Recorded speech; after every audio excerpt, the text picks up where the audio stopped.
दोस्तों, आप सुन रहे हैं भूत फाइल्स। और अगर आपके पास भी कोई ऐसा डरावना अनुभव है तो आप हमें नीचे दिए गए ईमेल आईडी के माध्यम से भेज सकते हैं या फिर हमारे इंस्टाग्राम पेज भूत फाइल्स पर भी भेज सकते हैं। हम आपके भेजे हुए अनुभव और घटना को इस चैनल के माध्यम से सबको सुनाते हैं। तो चलिए सुनते हैं आज की एक सच्ची और डरा देने वाली भूतिया घटना। ये घटना पश्चिम बंगाल के सीतारामपुर गांव की है। घटना सन 1965 की दशक में घटी थी। गोपीनाथ एक जवान लड़का था जो पड़ोस के ही गांव में एक सेठ के यहाँ काम करता था। सेठ जी का कोई बच्चा नहीं था, इसलिए गोपीनाथ से ही सेठ जी अपने घर के सारे काम करवाते थे। गोपीनाथ एक सीधा साधा लड़का था। वो सेठ जी और सेठानी जी का काफ़ी ख्याल रखता था और दिन में काम निपटा कर वो रात को अपना घर आ जाता। गांव के लोग गोपीनाथ को गोपा कहकर बुलाते थे। जब सेठ जी और सेठानी जी कभी कभार बाहर जाते थे तो गोपीनाथ को सेठ जी के यहाँ रुकना पड़ता था। सेठ जी का नाम दिवाकर रॉय था, जो आसनसोल के मेंदुआ कोलियारी में किसी बड़ी पोस्ट पर तैनात थे। पर दुर्भाग्य ये था कि उनकी कोई संतान नहीं थी, इसलिए उनके घर में दोनों पति पत्नी के अलावा कोई नहीं था। गोपीनाथ उनके घर के सारे काम कर दिया करता था। एक नौकरानी भी आती थी काम करने, पर वो ज़्यादा देर नहीं रुकती थी, काम करके जल्दी निकल जाती थी। सेठानी जी अक्सर एक कमरे में अपने हाथ पर काली हकीक की माला से कुछ मंत्र जाप करती रहती थी। पता नहीं वो किस चीज़ की पूजा करती। उनका एक निजी कमरा था जहाँ किसी को जाने का परमिशन नहीं था। एक बार उस कमरे में ताला बंद था और सेठानी जी पड़ोस में किसी के घर गई हुई थी और सेठ जी भी ड्यूटी पर गए हुए थे। तब गोपीनाथ घर में अकेला था और अपना काम कर रहा था। तभी उसने गौर किया कि उस ताले लगे दरवाजे के अंदर से कोई खटखटा रहा है। गोपीनाथ ने वहां जाकर देखा तो दरवाजे पर ताला लगा हुआ था, मगर अंदर से कोई दरवाज़ा पीटे ही जा रहा था। यह देखकर उसे बड़ा ही आश्चर्य हुआ। जब गोपीनाथ ने आवाज़ दी, कौन है, तब अचानक दरवाजे से आवाज़ आनी बंद हो गई। फिर गोपीनाथ ने उस पर ज़्यादा ध्यान नहीं दिया और अपने काम में लग गया।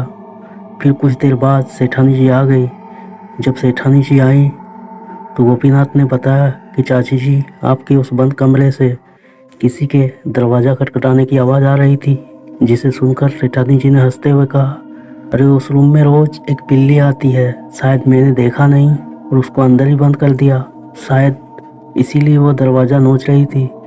ठीक है, तू अपना काम कर, मैं दरवाज़ा खोलकर उसे निकाल देती हूँ।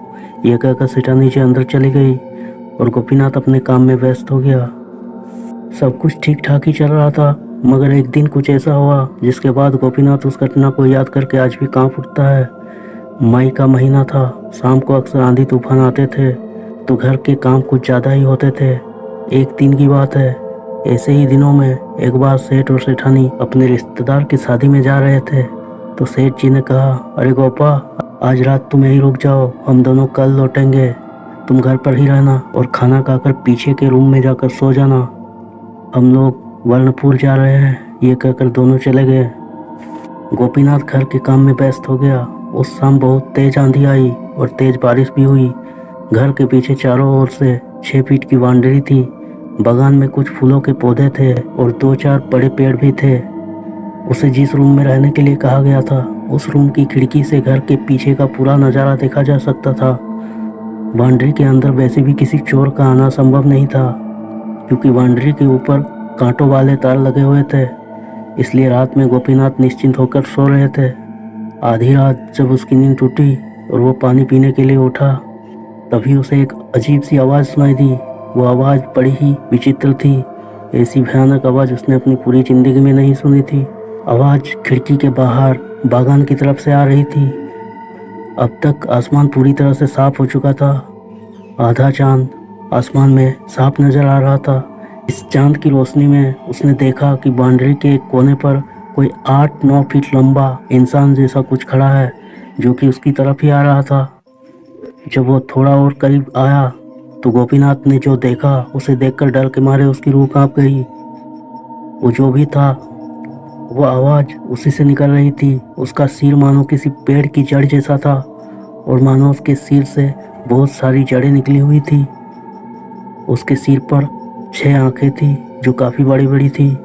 उसके हाथ भालू की तरह रोएदार लग रहे थे और वो विचित्र आवाज निकालते निकालते खिड़की की ओर आ रहा था। ये देखकर गोपीनाथ तकिए के नीचे उतरकर कोने में छिप गया और वहां से सब कुछ देखने लगा। वो विचित्र प्राणी अपने लंबे लंबे हाथों को खिड़की के अंदर डाल रहा था और उसके हाथ इतने लंबे थे कि तकिए तक पहुंच जा रहे थे, जहां कुछ देर पहले गोपीनाथ सोया हुआ था। उस विचित्र प्राणी को शायद इंसान की गंध लग चुकी थी और गोपीनाथ को पक्का यकीन हो गया था कि वो उसे ही मारने के लिए ढूंढ रहा था। गोपीनाथ डर के मारे कोने में छिपकर ये सब नज़ारा देख रहा था। वो प्राणी बाउंड्री के 4 से भी ज़्यादा बार चक्कर लगा चुका था और हर बार वो खिड़की के पास आकर कमरे में अपने लंबे हाथों से कुछ ढूंढने की कोशिश कर रहा था, लेकिन गोपीनाथ के पैर मानो पूरी तरह से जम गए थे। वो हिल ही नहीं पा रहा था। जब डर के मारे उसने माँ काली का नाम जपना शुरू किया तो उसे थोड़ा साहस महसूस हुआ और वो उस कमरे का दरवाज़ा खोलकर सीधे घर के बीच वाले कमरे में आ गया। डर के मारे उसे रात भर नींद नहीं आई और किसी तरह रात बीती। सुबह जब सेठ सेठानी आए तो गोपीनाथ ने रात वाली घटना के बारे में कुछ नहीं बताया और घर की जितनी भी चाबियां थी सब उनको सौंपकर अपने घर चला गया। उस दिन से गोपीनाथ ने सेठ सेठानी के घर काम करना छोड़ दिया और दोबारा उस घर में कभी नहीं गया। तो दोस्तों, अगर आपको ये वीडियो अच्छी लगी है तो लाइक्स और कमेंट्स जरूर करें और अगर आप इस चैनल पर नए हैं तो चैनल को सब्सक्राइब जरूर कर दें। साथ में नीचे दिए गए घंटे की आइकन को भी दबा दें ताकि हम आपके लिए इसी तरह के डरावने अनुभव और सच्ची भूतिया घटनाएं लाते रहें।